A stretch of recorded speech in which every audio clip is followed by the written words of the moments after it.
Road കൊട്ടിയടച്ച് Vanchiyoor party സമ്മേളനം നടത്തിയ സംഭവത്തിൽ CPM നേതാക്കളോട് നേരിട്ട് ഹാജരാകാൻ ഹൈക്കോടതി നിർദ്ദേശം.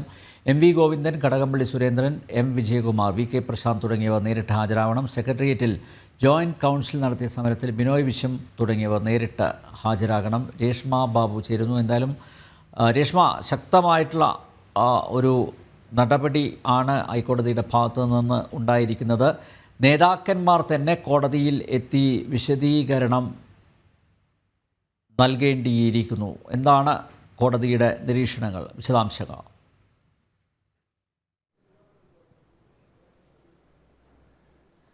നമ്പ്യാർ, ഈ വഴി കെട്ടിയടച്ച് അല്ലെങ്കിൽ വഴി തടഞ്ഞുകൊണ്ടുള്ള പ്രതിഷേധ സമരങ്ങൾ അത് ശരിയാകില്ല, അല്ലെങ്കിൽ അത് അനുവദിക്കാനാകില്ല എന്നുള്ളൊരു നിലപാട് നേരത്തെ തന്നെ ഹൈക്കോടതി സ്വീകരിച്ചതാണ്. ഈ വഞ്ചിയൂരിൽ ഏരിയ സമ്മേളനം ഇക്കഴിഞ്ഞ ഡിസംബർ 5-നാണ് CPM നടത്തിയത്. റോഡ് കെട്ടിയടച്ചുകൊണ്ടായിരുന്നു സമ്മേളനം നടത്തിയത്. ഇതിൽ സംഘാടകരടക്കം മറുപടിയും വിശദീകരണം നൽകേണ്ടി വരുമെന്നുള്ളൊരു മുന്നറിയിപ്പ് ഹൈക്കോടതി നേരത്തെ തന്നെ നൽകിയിരുന്നതാണ്. എന്തായാലും ഇന്ന് ഈ കോടതിയലക്ഷ്യ ഹർജി പരിഗണിച്ച വേളയിലാണ് CPM സംസ്ഥാന സെക്രട്ടറി ആയിട്ടുള്ള MV ഗോവിന്ദൻ, കടകംപള്ളി സുരേന്ദ്രൻ, മുൻ മന്ത്രി M വിജയകുമാർ, അതോടൊപ്പം തന്നെ VK പ്രശാന്ത് MLA തുടങ്ങിയ CPM നേതാക്കൾ, അതായത് അന്ന് ആ വഞ്ചിയൂർ ഏരിയ സമ്മേളനത്തിൽ പങ്കെടുത്ത ആളുകൾ, ആ CPM നേതാക്കൾ നേരിട്ട് ഹാജരാകാനായിട്ടാണ് ഹൈക്കോടതി ഡിവിഷൻ ബെഞ്ച് നിലവിൽ ഇടക്കാല ഉത്തരവ് പുറപ്പെടുവിച്ചിരിക്കുന്നത്.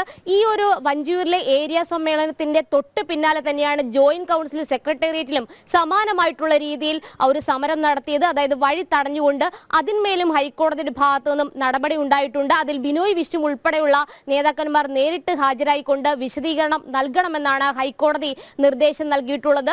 അതുമാത്രവുമല്ല, കഴിഞ്ഞ ദിവസമാണ് ബാലരാമപുരത്ത് ജ്വാല വനിതാ ജംഗ്ഷൻ എന്നുള്ള ഒരു പരിപാടി സംഘടിപ്പിക്കപ്പെട്ടത്. അതും റോഡ് തടഞ്ഞുകൊണ്ടായിരുന്നു. അതിന്മേലും ഹൈക്കോടതിയുടെ ഭാഗത്തു നിന്നും ഒരു നടപടി സ്വീകരിച്ചിരിക്കുകയാണ്. കിരൺ നാരായണൻ IPS ഈ ഒരു സംഭവത്തിൽ ഹാജരാകാനായിട്ടാണ് ഹൈക്കോടതി നിർദ്ദേശം നൽകിയിരിക്കുന്നത്.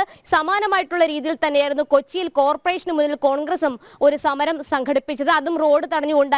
അതിന്മേൽ DCC അധ്യക്ഷനായിട്ടുള്ള മുഹമ്മദ് ഷിയാസ് ഉൾപ്പെടെയുള്ള നേതാക്കന്മാർ, അതായത് അന്ന് ആ സമരത്തിൽ പങ്കെടുത്ത ചുമതലക്കാരായിട്ടുള്ള നേതാക്കന്മാർ നേരിട്ട് വിശദീകരണം നൽകാനും ഹൈക്കോടതി ഇടക്കാല ഉത്തരവ് പുറപ്പെടുവിച്ചിട്ടുണ്ട്. ഫെബ്രുവരി 10-നാണ് ഇവരൊക്കെ തന്നെ നേരിട്ട് ഹാജരായിക്കൊണ്ട് തങ്ങളുടെ വിശദീകരണം സമർപ്പിക്കേണ്ടത്. നേരത്തെ തന്നെ ഹൈക്കോടതി പറഞ്ഞതാണ്, ഈ റോഡ് തടഞ്ഞുകൊണ്ടുള്ള ഇത്തരം പരിപാടികൾ സംഘടിപ്പിക്കരുതെന്ന് ഹൈക്കോടതിയുടെ തന്നെ മുൻകാല ഉത്തരവുകളുണ്ട്. അത് കൃത്യമായിട്ട് നടപ്പിലാക്കണമെന്ന്. മാത്രമല്ല, ഇന്ന് ഈ ഹർജി പരിഗണിച്ച വേളയിൽ ഈ ഒരു വിഷയത്തെ ചെറുതായി കാണാനാകില്ല എന്നും നേരിട്ടെത്തിക്കൊണ്ട് വിശദീകരണം നേതാക്കന്മാർ നൽകണമെന്നുള്ള കർശന നിലപാട് ഹൈക്കോടതി സ്വീകരിക്കുകയായിരുന്നു. അതിന്റെ അടിസ്ഥാനത്തിലാണ് CPM നേതാക്കളായിട്ടുള്ള MV Govindan, Kadakampally Surendran, VK Prashant, അതോടൊപ്പം തന്നെ ജോയിന്റ് കൗൺസിൽ നടത്തിയ സമരത്തിൽ ബിനോയ് വിശ്വം അടക്കമുള്ള നേതാക്കന്മാരും നേരിട്ട് ഹാജരായിക്കൊണ്ട് വിശദീകരണം നൽകാനായിട്ട് ഹൈക്കോടതി നിർദ്ദേശം നൽകിയിരിക്കുന്നത്.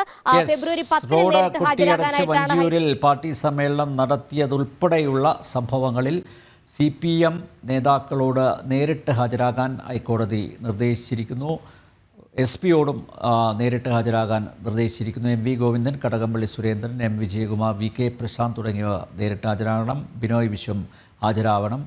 മുൻ തിരുവനന്തപുരം റൂറൽ SP കിരൺ നാരായൺ എന്നിവ നേരിട്ട് ഹാജരാകണം. രേഷ്മ ബാബുവാണ് വിവരങ്ങൾ നൽകിയത്.